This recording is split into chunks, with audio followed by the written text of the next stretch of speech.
August 16, 2023. To the U.S. Securities and Exchange Commission, Office of the Whistleblower. My name is Desta Gingrich.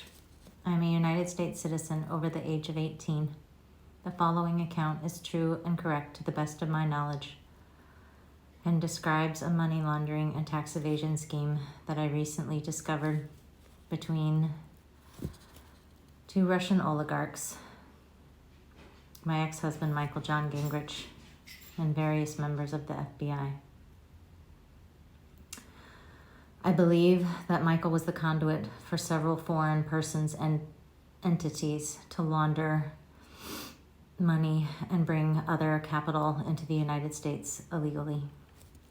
Based on the conduct I have personally observed and the documentary exhibits attached to this report, I believe Michael John Gingrich and his associates identified herein have violated the following SEC laws. And that just lists a bunch of these laws, which I won't go into.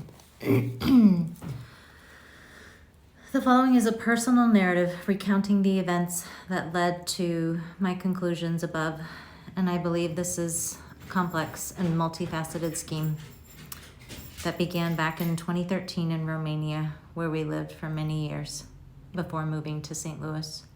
I will do my best to explain the timeline of events, companies, key players, and provide all the documentation and evidence in support of my conclusions. For your reference, I've also attached a list of potential witnesses and entities which may provide further aid in your investigation. I'm willing to cooperate, sit for interviews, and provide material to aid for your investigation. The narrative. Michael and I were married from October 2000 to July 2021.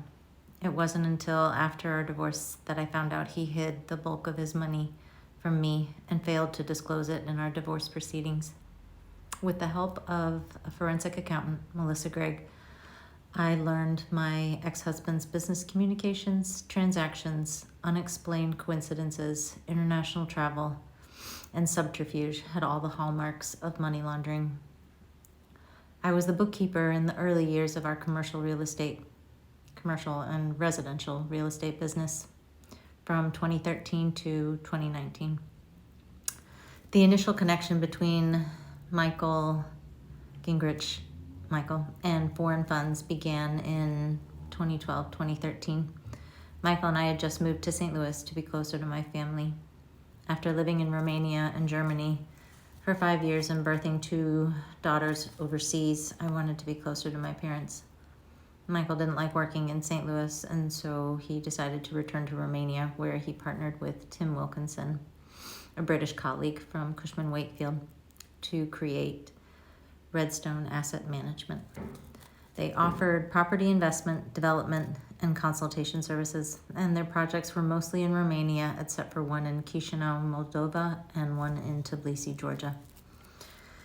In 2013, Redstone was hired by Oleg Pavlov, a Russian citizen to the best of my knowledge, via his investment group Quadrum Global, and a Russian oligarch named Mikhail Khodorkovsky, to work on the development team to build East Point Shopping Mall in Tbilisi, Georgia.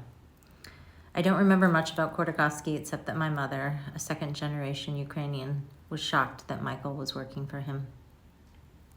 I had to look him up online and the meaning of Russian oligarch, and read that he had recently been released from prison, and many believed he was wrongfully imprisoned by Putin, and apparently he had stolen billions of dollars from Yukos Oil. My mom recalled that Michael was so excited to work for someone worth $8 billion. I began handling the bookkeeping for Michael and Redstone, and while I didn't communicate with Khodorkovsky, I did email with Oleg's staff. The 1 or 2 times I emailed Oleg directly, Michael got very upset with me. He did not want me speaking directly with him. As we did more work with Oleg over the next several years, I remember Oleg had many companies. Billing was confusing, and the money was often... Sorry, got out of order. The money was often transferred to and from a bank account in the Caymans. Throughout 2014, Michael would travel to Bucharest and Tbilisi each month to work on East Point. He met regularly with Oleg and Khodorkovsky, either in London or Tbilisi. And then, for no logical reason, Mike started flying to Tel Aviv to meet with Oleg. I asked why are they meeting in Tel Aviv, and he said to discuss business. I remember Michael really admired Oleg. He liked his business savvy and that he was a multimillionaire, but not flashy, and he carried a backpack. I remember that Michael bought the same backpack. East Point Shopping Mall wrapped up in early 2015. That year, Oleg invited us to stay at some of his hotels in the United States, the Godfrey in Chicago and the B Resorts in Orlando. Post-divorce discovery. In my research of Oleg Pavlov, I learned that the Tbilisi shopping mall that Redstone developed had a money laundering scandal with $200 million of Khodorkovsky's money. I also found several news articles about Khodorkovsky and Oleg Pavlov investing together in U.S. real estate. Personally, I have no documentation with Khodorkovsky's name on it. However, the attached articles show Khodorkovsky's ownership of Oleg's investment company through several trusts. Meanwhile, that same year, Michael told me a wealthy investor from Tel Aviv named Michael Israeli was coming to stay with us. He was an older man, maybe in his 50s. We were young, 34, 35 years old. He took a genuine interest in our family. I remember he insisted on staying in our small St. Louis house. He slept on our futon, and he wanted to have dinners with us. It was an odd behavior for an investor, I thought. When I asked Mike why, he said he wanted to get to know us. We then partnered with Michael Israeli and created several companies: Atrium Residential, Atrium Development, Atrium Midwest, Atrium Properties, and Atrium Buckingham. In 2015, Atrium Residential began raising capital for 4101 Laclede, a condo development in the Central West End area of St. Louis, Missouri. We were so excited. Michael Israeli helped Michael set up a subscription agreement for this investment. I remember pitching it to friends. Not many bought in. There was mostly LLCs linked to either Michael, Austin Barzantni, and then Michael Israeli and 6 Israeli investors that all invested through Atrium Properties into 4101 Laclede.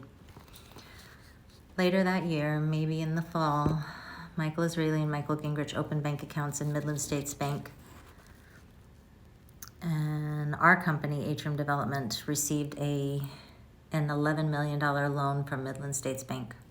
I have no idea how Michael got such a large loan because we didn't have enough money or expertise to guarantee a loan of that size. I think Michael Israeli helped him through Atrium Residential.